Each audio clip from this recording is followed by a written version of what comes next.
Welcome to this AI training. Super excited that you're here. We're going to be diving into sharing how to use AI as a tool. I think this is super important, something that I've been using for well over a year, almost 2 years now, learning about AI, growing with AI. And just the big thing is that investing the time in this tool can really help transform your learning. This is what it's all about. And I want to talk to you tonight on how it can benefit you using AI to really troubleshoot and learn refrigeration system. There are some things that you do need to understand though when you're using, especially in refrigeration. We're in a highly technical trade, highly technical industry, and understanding how to properly use it to really find some answers that you may be looking for. And it doesn't always give you the answer. I have this question from people all the time. Well, Trevor, though, it could give you the wrong answer. Well, talking to another technician could give you the wrong answer. Talking to a professor or an instructor or a service manager or a boss could get the wrong answer as well. This does happen. People make mistakes. So do tools. This is a tool. And I want to show you over the next 30 to 40 minutes and how I use it, how I use prompts, what the things that I use it for to really help develop your skills. Because that's the thing. If you can use this to fast track your knowledge, to solve problems quicker, and to learn faster, this is a tool that will benefit you for sure. A couple of things using AI is really and how it can help you. It's quick access to information. That is the biggest thing. We've been using Google. Well, I've been using Google for 15 years now, maybe even more. I used it when it originally came out, but it really started to get better over the last, I say 7 or 8 years. Like Google has just been smashing it out. So now with AI, taking all this information that billions of people put information in to really help you get that knowledge quicker. You guys been all using AI for a long time. Maybe you didn't know you've been using AI, and that's the thing. So you can get information quicker. It can give you step-by-step guidance. But you really want to figure out where that information is coming from. AI is not the solution for everything, but it is a tool that you can use. It can help you problem solve, or it can help you support on service calls, talking with customers, really helping you build out service reports. There are so many different things that AI can do to help you as a technician in the field. And I see a lot of people like still pushing back really heavy, saying that you can't use it in the trades. It's not very helpful. It'll give you wrong answers. And over the last year and a half, I've been using it. I've seen a massive shift and change in the knowledge for the technical trades. I've been working on AI projects myself to really enhance how I learn and the people that are in my communities learn. And it's so, so important. This can be a confidence builder, a learning opportunity, documentation assistant. This is really some of the things that AI can really provide you. And we're going to get into some examples later and talk about how to use it, because I think that's the biggest thing.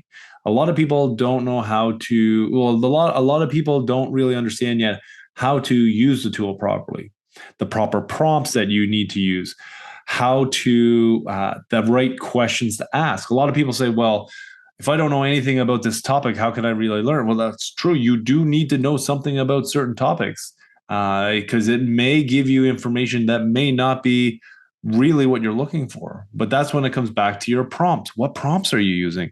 How do you actually evaluate those prompts and that information? Where is that sourced information coming from? And that is key. And I think that's one of the big things that I learned and get better. You cannot just write something in there, make this look better. Okay, make this sound better. It'll give you some stuff, but you need to be specific on what you're looking for. And especially with refrigeration, you need to be specific on the things that that you're looking for and the answers you're looking for. So one of the things it can do, it can provide immediate answers to technical questions. This is huge. And a lot of people say, well, what do you mean it can provide me answers to technical questions right away. Well, what if it gives you, once again, the wrong answers? Well, it could give you the wrong answers. I'm not going to lie to you. It could. But then you ask it a few more questions. When you're specific, that is where it makes a massive, massive difference. Getting into troubleshooting, getting steps, getting into that details that you really need. Honestly, those details are what will make you better at troubleshooting or learning with AI. And we're going to do some examples here. There's a bunch of different platforms out there that you can use. Like the biggest one that a lot of people know is ChatGPT. That one's one of the ones, open source AI. These are large language models.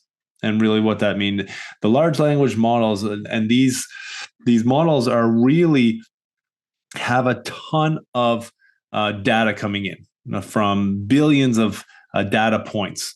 And when you use these models like ChatGPT, Grok, DeepSeek, Anthropics like Clyde AI, Perplexity, what they're doing is they're really just scouring the internet. This machine learning. It's pulling information from lots of different places. But as you prompt it properly, be specific, it'll fine tune the answers you're looking for. Like on the AI platform that I'm working on and I'm building and I'm creating, I'm looking for something just like what Refrigeration Mentor do. We lift up the industry through training, education, and mentorship. And this is what we're building, something that'll work for technicians in the field, something that you can talk to, get answers, get feedback. Because that's one of the things that we need. We work by ourselves. This is what we do. We are by ourselves for a large portion of our day when we're out there servicing systems, solving problems.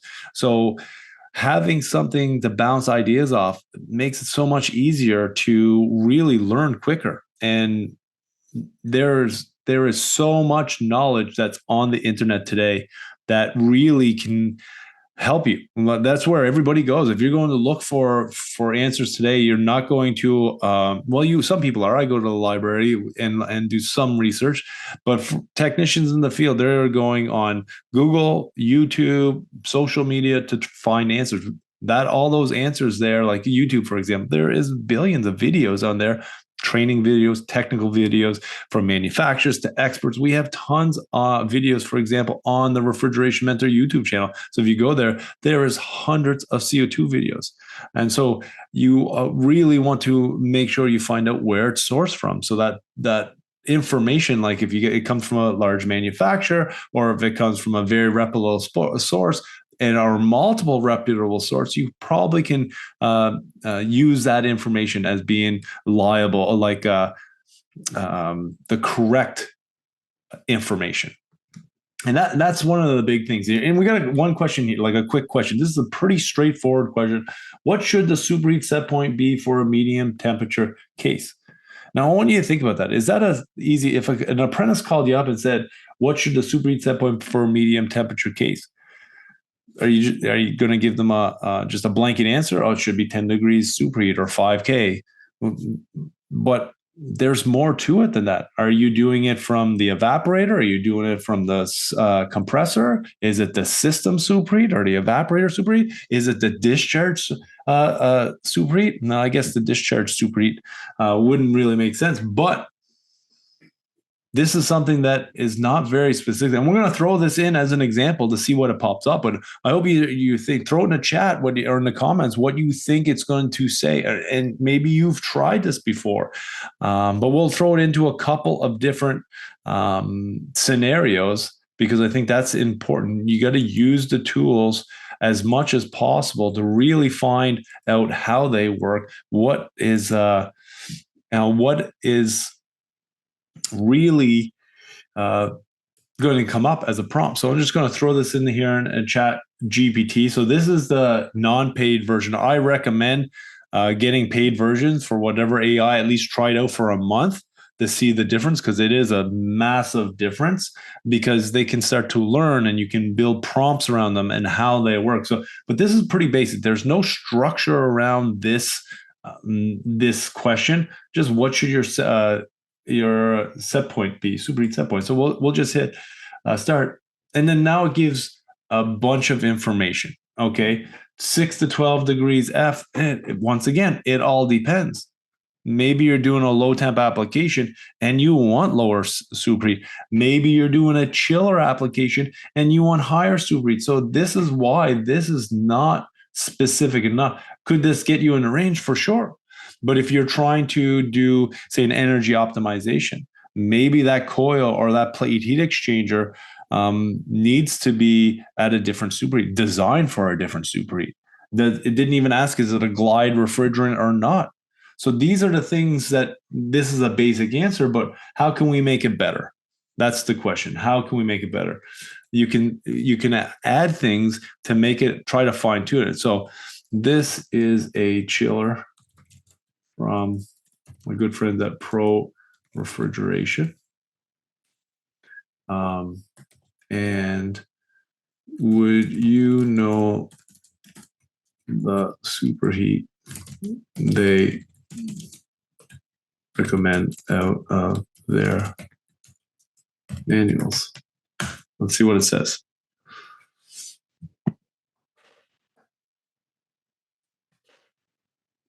So here's an example here. The chill starter glove. I don't think that is the right answer.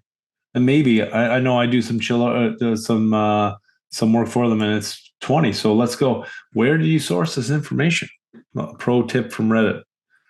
Now this is, where did you source this information?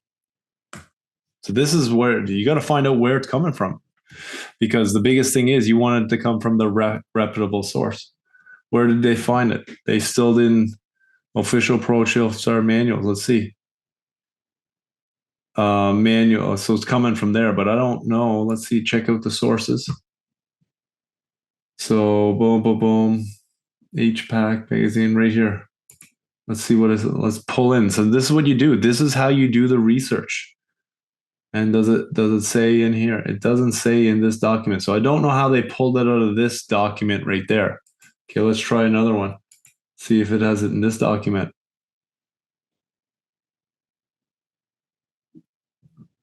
This is the Pro Chill Flow right here, Chill Star. See details. Let's dive into one of them. Let's see if we can get to the manual. It doesn't dive into the manual here. So for me, that didn't give me the answer that I would be looking for.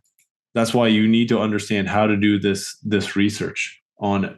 I'm right here, mychiller.com manuals. Here's where you go in and find their manuals. Let's see if we can find a Chill Star right here.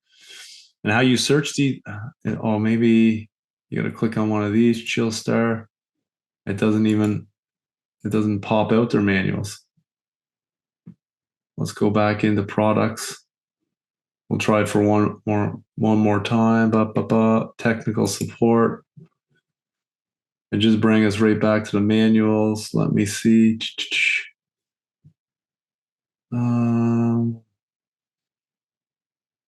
Visit mychiller.com. This is where it was at. Manuals and info.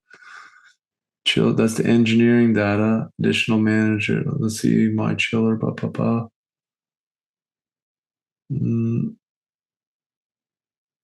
Let's see. This is their chiller manual right here.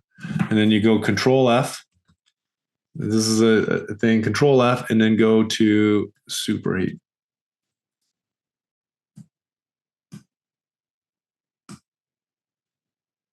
Superheat. It doesn't have it in their manual. I thought it did. So it doesn't. 1 of 5. But that's how quickly you search it. Check for superheat adjustments, check superheat replacement. And this is why it doesn't find 20 degrees superheat. Let's try another situation. So as you continue to ask it questions, what does Copeland or Bitzer recommend the super system or compressor superheat must be? And diving into this is important, and it does take a little bit. So right here, for scroll compressors, measuring suction line about 6 inches, minimum 20 20 degrees. And look, here's the source right here. So it sourced it right to it. And here's another way to test it.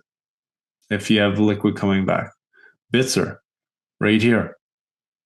Diving and recommend 20K, 20 suction superheat. Well, let's take a quicker look at that. Can open load down to 10K. So let's just dive in to see where it says this. So we click on this. This is oil management now. So it talks about the discharge superheat, low suction superheat, avoid below being 10K. Recommended suction gas 20K if necessary. So that's about 36 degrees superheat. This is talking about the oil, but this is how you start to do that sourcing. Prompting is key.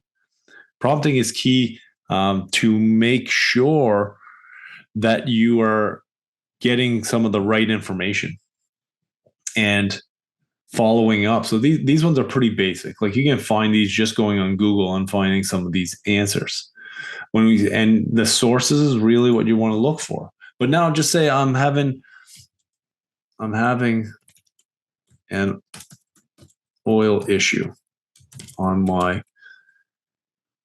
keep right condensing unit. I keep adding and removing oil. What could the problem be? So it's still not a lot of information. So let's see what it comes up with. Like key warning, if you're repeatedly adding oil, then need to remove it later. Oil circulation, and it's not circulating correctly or pooling return suddenly. So it says check return superheat. That's a pretty good answer. Like check the superheat, because think about it. Like if I'm not getting the right superheat, what could be happening? If I'm getting liquid coming back, that can wash out the compressor, take that oil and then move it out into the system. What else does it say? Refrigerant charge, that could cause running into oil issues if you have too much oil. So undercharged system, oil stays in the evaporator or suction line, potentially couldn't, because you don't have that mass flow, right? And low temp is another one. Overcharged systems may flood the compressor with liquid and then push out the oil out of the crankcase. So that information is good information. So here's some time to check it. Oil trapping in the pipes are if you're using long refrigeration, improper line slope, evaporator is mounted on high condenser, oil may pool in low spots. 100%. So this information is pretty good information. We haven't dove into the source or where they're pulling it from. Incorrect oil type or viscosity, the wrong oil type. 100%. If you get the mixing oil, this is a massive issue. There was a huge issue when there was all the dropout replacements started coming in for R22, like MO99 and these other hotshot ones where they would do drop-in replacements. And I know MO99 was one of them, depending on the application, depending on the compressor. It would not pull the oil. You'd run into massive oil issues. And that happened for a long, long time until people realized that you're having oil issues because the refrigerant and the way it carries and mixes the oil and carries the oil. Oil too thin. There's another one. Like talking about the viscosity. If that discharge temperature is really hot, it thins that oil and you just can't even separate it. And it's just going to be traveling through the system too fast. So like this information is pretty good information that's coming through. But if you didn't know that, if you weren't in refrigeration already or learning this stuff, you would have to figure out where you're sourcing this information. And we'll get into that in a second. Where is it's still using the old source? We'll get into that. Compressor crankcase heater not working. Crankcase heater failed or off. Refrigerant can migrate into the oil when off cycle. When flash startup foaming. Yeah, you can push out it. Oil separator lack thereof. No separator on a system. Long pipe runs. Multiple evaporators for sure. If you have super long pipe runs or large pipes, or you don't have that oil management system at that system, you can run into those issues for sure. Low load and low ambient, 100%. This is if you have really low load. If you have those low temp evaporators, super cold, and you never have a defrost, that is going to start to turn that oil super thick, and it's going to be very viscous. It's not going to be able to move, and it's going to get really thick, and it's going to start to log, and that's oil logging. So And what ultra low temps, ultra low loads, oil may sit in the lines, try temporary increase in loads. That doesn't really make sense in increasing loads. I guess turn on defrost. If you're adding and removing over oil over time, chances are sit somewhere in the return. So this is one time I was at a job site, and we were doing a reno, and I go up into the ceiling, and what somebody did is that they took a 50-foot roll of soft copper, and it looked like one person on one end, started, maybe it was just one person, but they pulled it, and they just tried to pull it as straight as possible, and then they just strung it up in the rafters. And that is one of the worst things you can do. There's no slope, and it was going up and down kind of like a roller coaster. So every one of those was trapped, and that's where all the oil was starting to sit.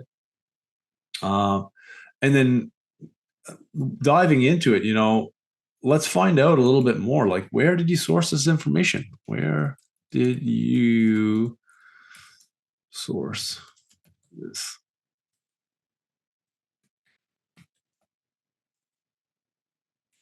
This information point by point. So let's see if it understands that. Let's find out where to get all this information. Oh, yeah. So good question. Can it be used for research for parts? For sure. So if you're looking for certain parts, you can definitely use it to find parts. But once again, you got to do that research, that follow up to those people that are looking for it.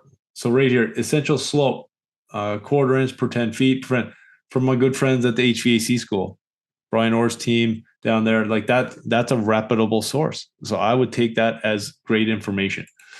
So let's just go right to the source, and I think it brings it right here. Look, and it takes you right into that. So this is the value of using AI. Shout out to my good friends at the HVAC school. What else? So refrigeration charge affects oil 100%. So let's check 4 different. I don't know who the HVAC specialist infos are. Reddit.com, Reddit, Scrub. So let's check what this one is here. Let's check it out. Effects of crankcase pressure on HVAC compressor performance and reliability. Talking about oil foam, oil dilution. Some information there. Not sure. Maybe it's a good source. I don't know that source myself. Let's try some other ones. ACR News. This is a great source. This is definitely a good source. Oil separation from oil from the discharge line. So let's just click on it. Let's check out this source. This is a good source. As they have lots of different experts that come on here, right, from different manufacturers, different technical experts. So, you can use that information. Let's see what else we have here. Let's check one more. Where else is the source? HVAC school again, some Reddit technicians. So you'd have to go in and read those. System balance on it. So there's some decent sources there, right? Click on the sources. Check out this one from LinkedIn. Diego. I don't know who Diego is, but this is right.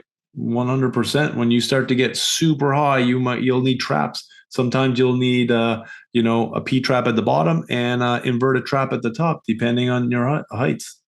Like this is great information. Yeah, that's definitely. So this is exactly right. You don't want to do it like that because you get retained oil right there. This is exactly right. You want to trap here and then that reducer on the vertical. So I would say this is a pretty good source. And using this, or you know what I mean, just practicing with it is so important. That is how you're going to get better at doing this. Here's another one. It can suggest potential causes for issues on symptoms. And let's try a different one. You know what I mean? Let's try a different platform. We'll jump into right here. This one here, Grok. Okay, so CO2, about a year and a half ago, I started asking questions on CO2. It had no clue about CO2 refrigeration. And over the last year, I put on so much information inside at least ChatGPT, and I know they're all pulling from different open AI sources. But here we'll do if my pressure relief valves on my flash tank keep opening up and losing the charge, what could the issue be? These are 45 bar 652 psi Henry PRV valves, and the system shuts down and we need to recharge it. Let's see what. No, I need to sign in. I don't want to sign in. I don't remember having to sign in. You must have to sign in now. So let's not use these guys. Let's go back.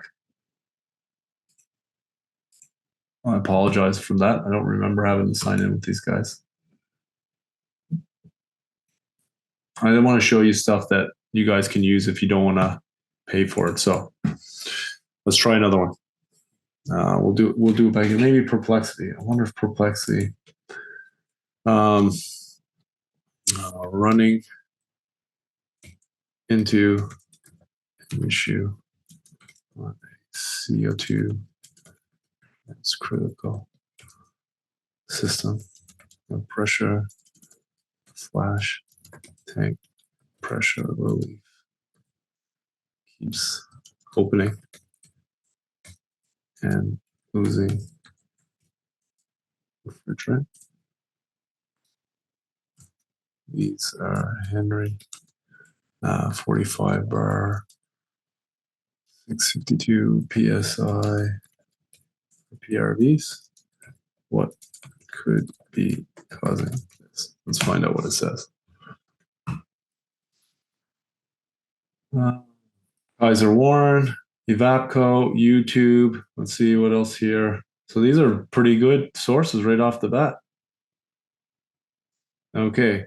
Possible cause excessive pressure in the system. Well, that makes sense. Excessive pressure in the systems.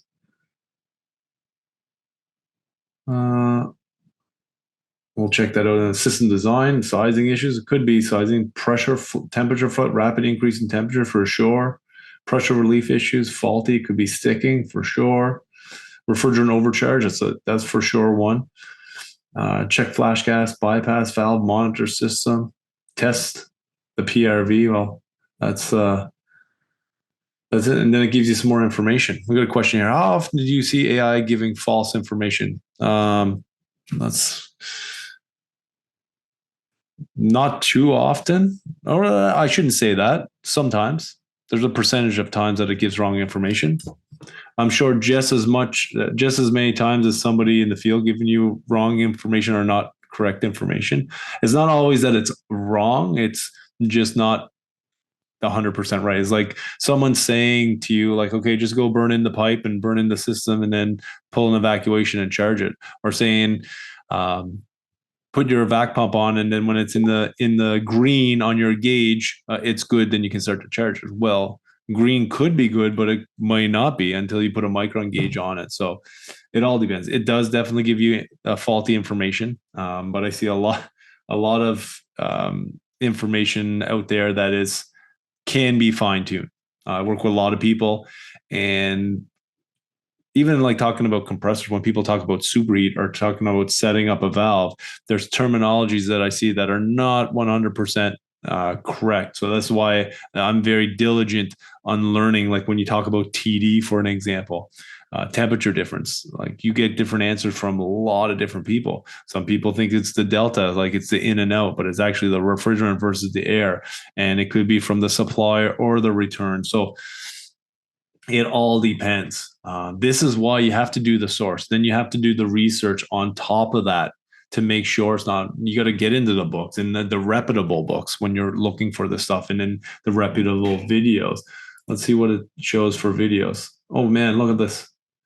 Did not know I was on there that much. Well, that's pretty awesome. Let's check the sources. I don't know if any of these talk about the pressure reliefs. It just says pressure. I do a whole pressure relief with Henry sources. So it's unfortunate it doesn't pop up. Oh, right here. This one right here. This would be the one that I would definitely go through. There's a lot. Oh, wow.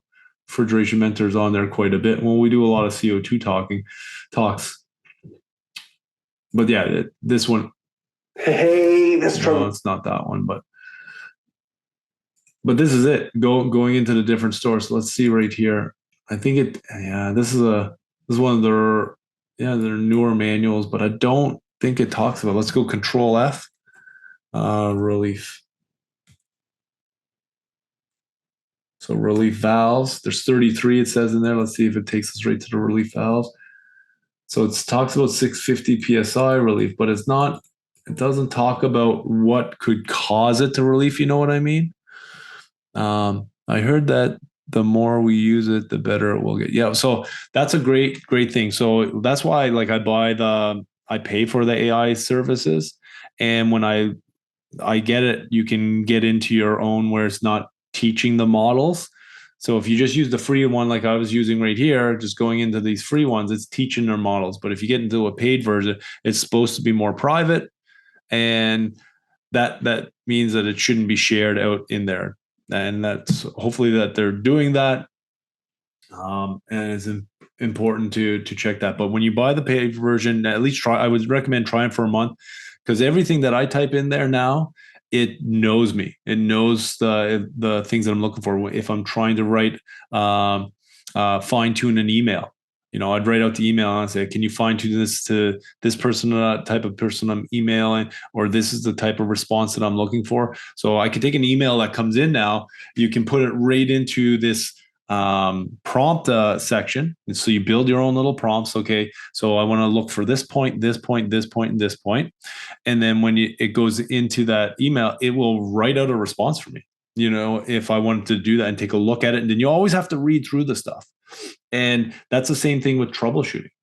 If we go back into here, how do I set up the high pressure valve of a CO2 system?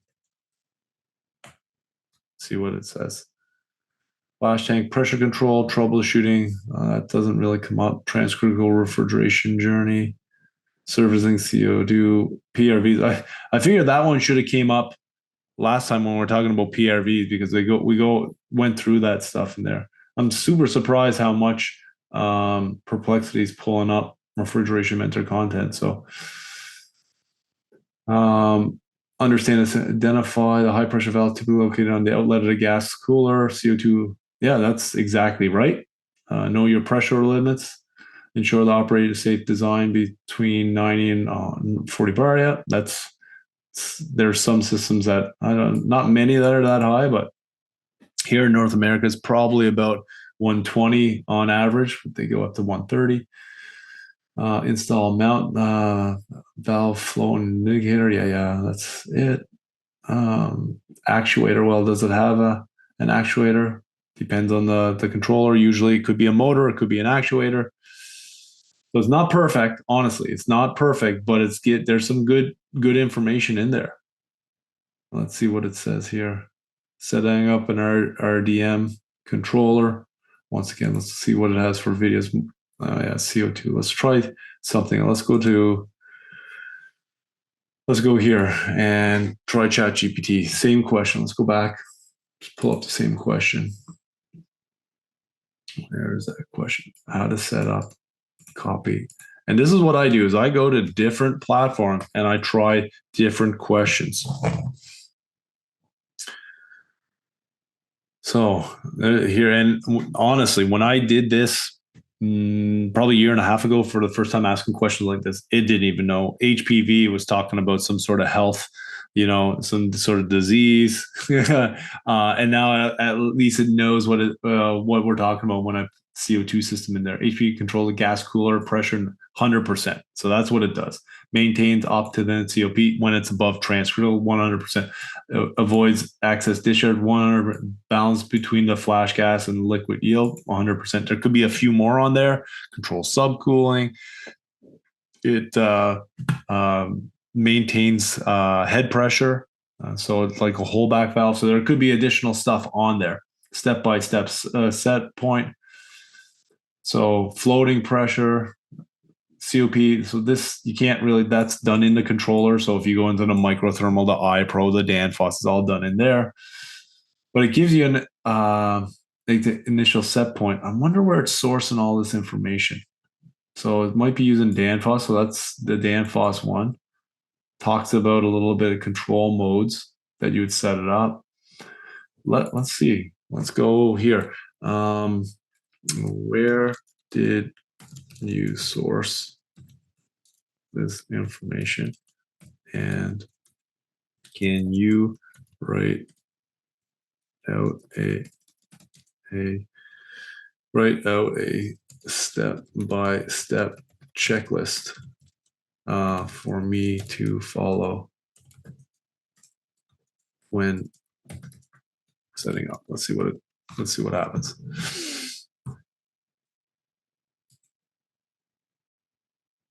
So sources. So Copeland, well, it's called it Emerson. I don't even know what's going there. This little.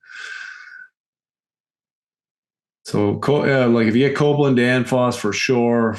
From the larger manufacturers, they have the information out there. They got a lot of people. They got tens of thousands of people working at these organizations. Just that information is getting pumped into the abyss of the internet. You can see here.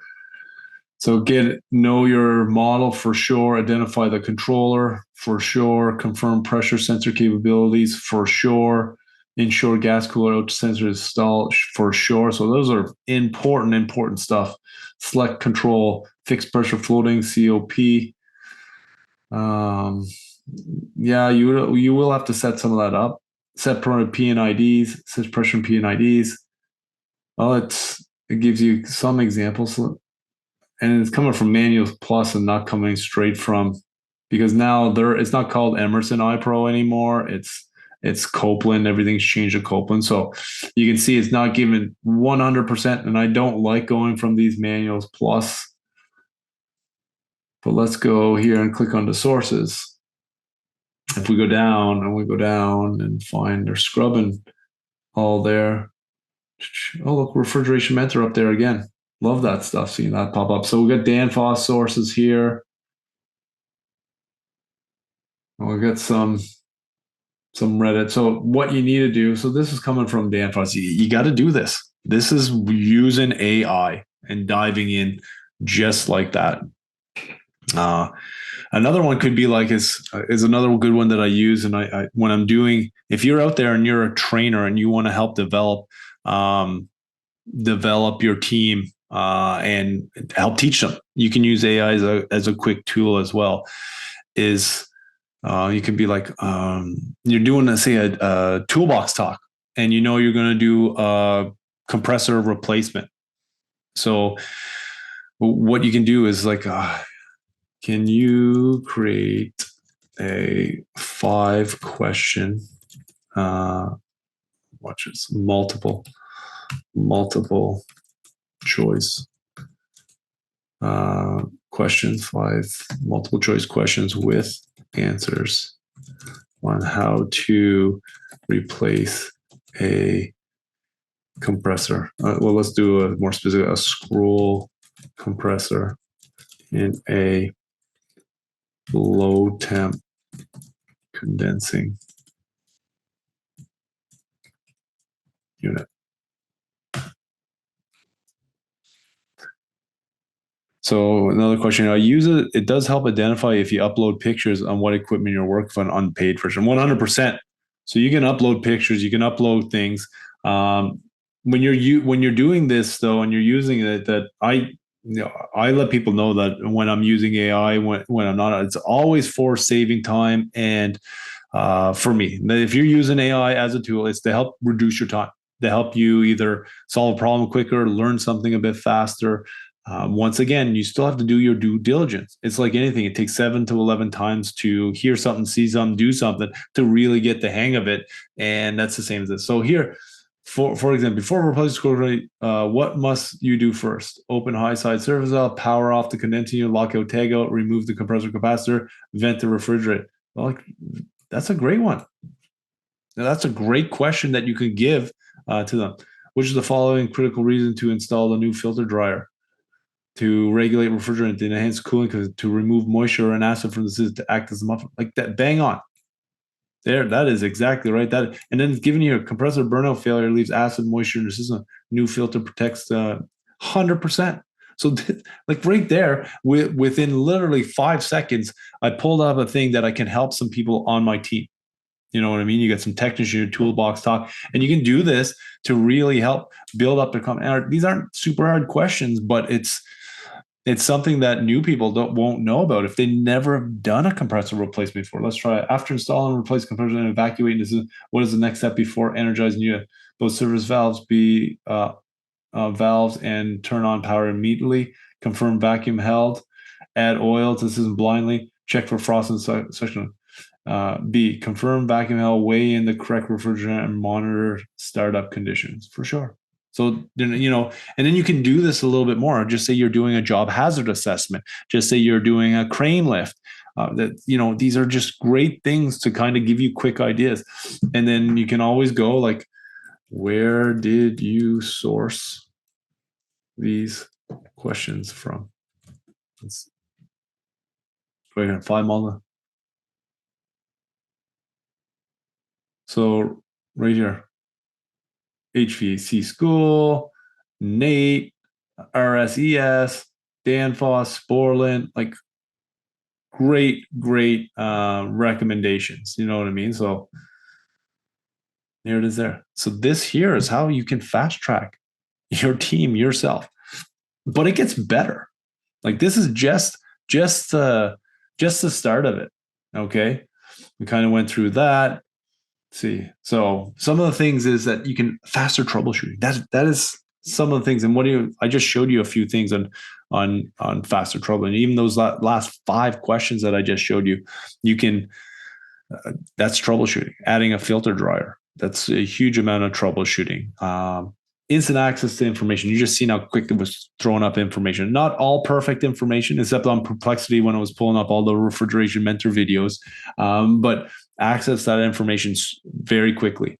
Learn while you work. It doesn't take long you can use this for 10 or 15 minutes, just trying to learn quicker. Getting into codes, like you can get codes through this. I didn't even dive into that yet. Trying to find out codes and going through codes. I use it for that and looking it up. Then I do my due diligence and then verify, go online and trying to find that manual, if it's from ASHRAE, if it's B52 or from whatever PED, wherever you're at in the world, looking up that information. Does this take time? Yes. Is it hard? Yes. But those of you that put this work in now, I know for sure it's going to fast track you faster than other technicians out there. They're getting left behind not using AI. A mentor in your pocket. Stay ahead of the trade. Oh, for sure. Staying ahead of the trade. CO2 EVs. You can dive into where you can walk you through certain processes, straight through the process, step by step. I've done a few where I've asked it and I worked on it. I need a step-by-step process on how to change a valve plate as safe as possible. I need an apprentice to do this, so I need to give them detailed instruction on how to do it, and need to source it from Bitzer or Copeland or Carlisle, and then all the way down, right to the end of the process. And then, so it should go through, okay, first step, is it, okay, you're working on this system, what's the refrigerant? And you put all that information in, and then it says, first step, okay, you got to isolate the unit, you got to power it down, lockout, tag out. Then you got to take your meter and you got to check it. And this is it. You got to take your meter and make sure there's no voltage there for safety. Now you can take off the electrical wiring diagram, and step by step, I've seen it pump out stuff just like that. But you do need to know a little, you need to know refrigeration. It's not like you can just get someone off the street. They don't know the right even questions to ask. prompting is so important. Sourcing is so important. I think that is the key too. And then finding those reputable sources. We've seen HVAC school pop up there. Those guys are super smart down there. They're researching, they're doing stuff. So that is, and we've seen all the bigger manufacturers up there. Do they make mistakes sometimes? For sure. But you got a better chance of getting the right answers from them than just a random blog or a random post, online. So that is so key. So I want to show you guys something super cool, and this is where I see the industry going and starting to skyrocket. And this is stuff that I'm working on, trying to figure out how I can use this more and how realistically how I can get better. So let's just. Hey there. I'm doing great. Thanks for asking. Yeah. How about you? How's your day going so far? Oh, there it goes already. But okay, let's see here. So we got. Hopefully, you guys can all see that. I'm going to stop sharing for a second. Oh, yeah. Let me just stop sharing, and then you guys can all see that. So let's try this a little test here. So.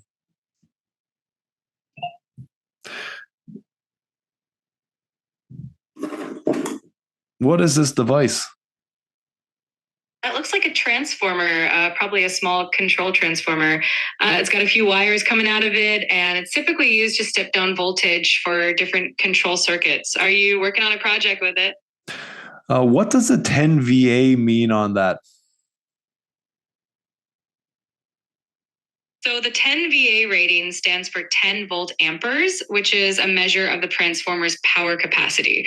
Essentially, it tells you how much load the transformer can handle on the secondary side. So it's kind of like its capacity rating. Okay, what if I go over on what can cause me to go over on the 10 VA rating? If you exceed that 10 VA rating, it basically means you're drawing more power than the transformer is designed for.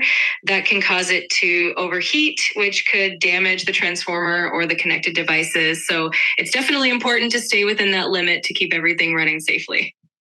Okay, what would this size of transformer work on for in refrigeration applications? A transformer of this size, like a 10 VA transformer, is typically used for low power control circuits in refrigeration systems. For example, it might power a thermostat, a small relay, or require a lot of. Yeah, exactly. It's perfect for smaller applications where you just need a bit of control voltage. If you ever need more power, you'd go with a transformer with a higher VA rating. Let me know if you have any more questions about it. How could I tell if I have too many loads on it? What do I need to do? A good way to check is to add up the total load of all the devices connected to the transformer. Each device should have a VA or watt rating, and you just sum them up. If that total is close to or over 10 VA, then you know you're overloading it. You can also check if the transformer is getting unusually warm, which is another sign of overload. So what would the wattage max be for a 10 VA transformer like this? So VA is pretty much equivalent to wattage for these purposes. So a 10 VA transformer would handle about 10 watts. It's a good rule of thumb to just consider them equal in this context.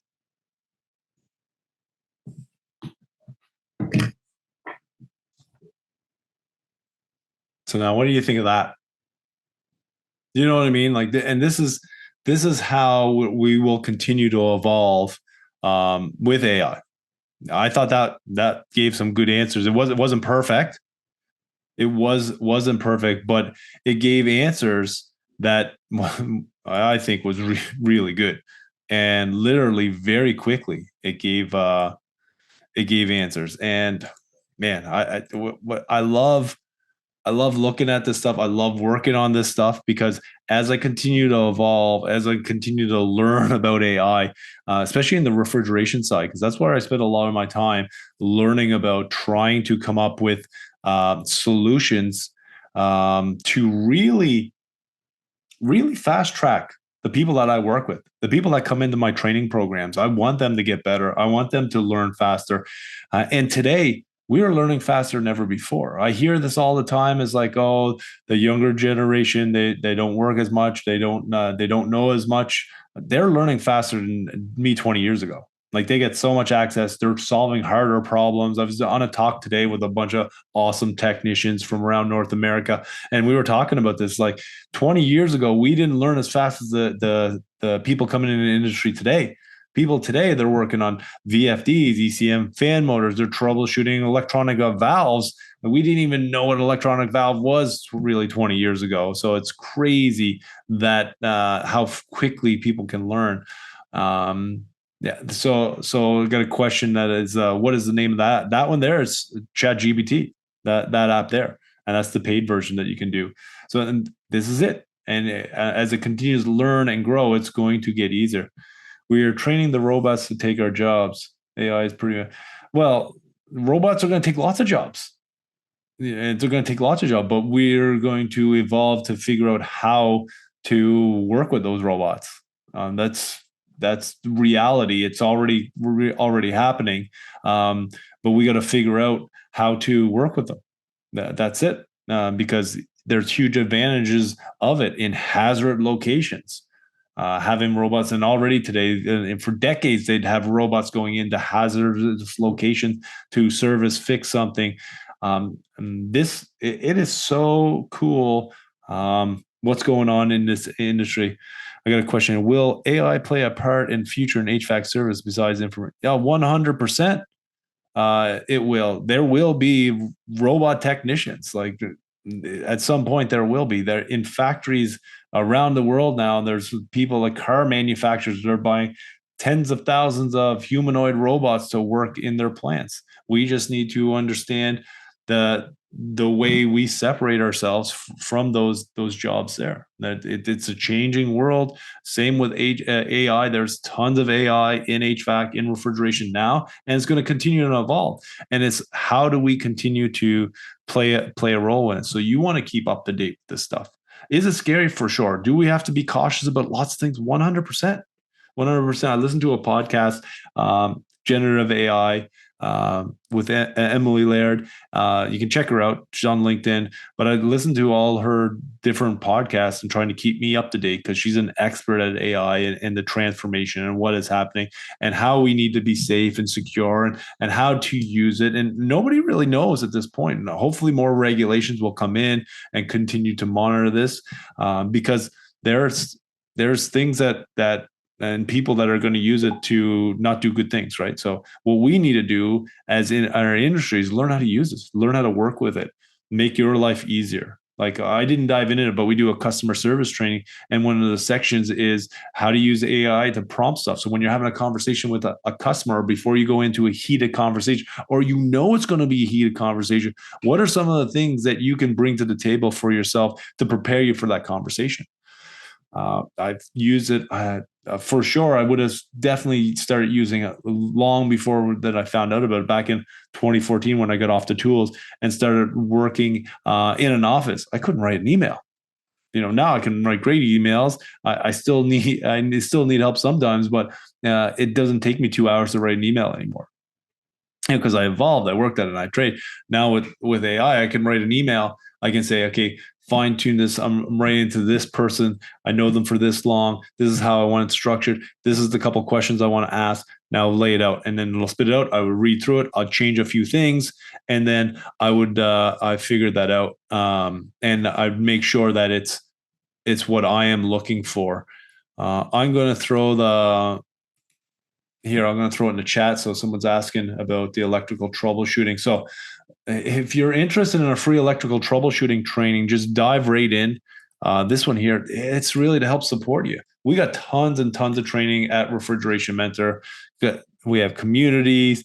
I really believe investing in yourself, growing your knowledge, learning a bit more is key to your success. For sure. Is it going to be a key to your success? It does take time, though. To learn refrigeration doesn't happen overnight, but the thing is that we can learn refrigeration way faster today than ever before. So get into this electrical troubleshooting webinar and start to learn. We dive into reading symbols, how to take electrical wiring diagram. And I didn't get to do it tonight, but I was going to take and upload an electrical wire diagram and show you how to troubleshoot electrical circuit using AI. Like, where do I actually put my meters? Like, what do you do? And what you need to do is you got to, if you've never done it before, you work with someone that's a trainer or a mentor or a coach or someone that you know that you can rely on and trust their word when you're doing electrical stuff, because that stuff there is dangerous. You know, we're dealing with 600 volts, 480 volts, 360 volts, 230 volts, 110 volts, whatever it is, wherever you're at in the world.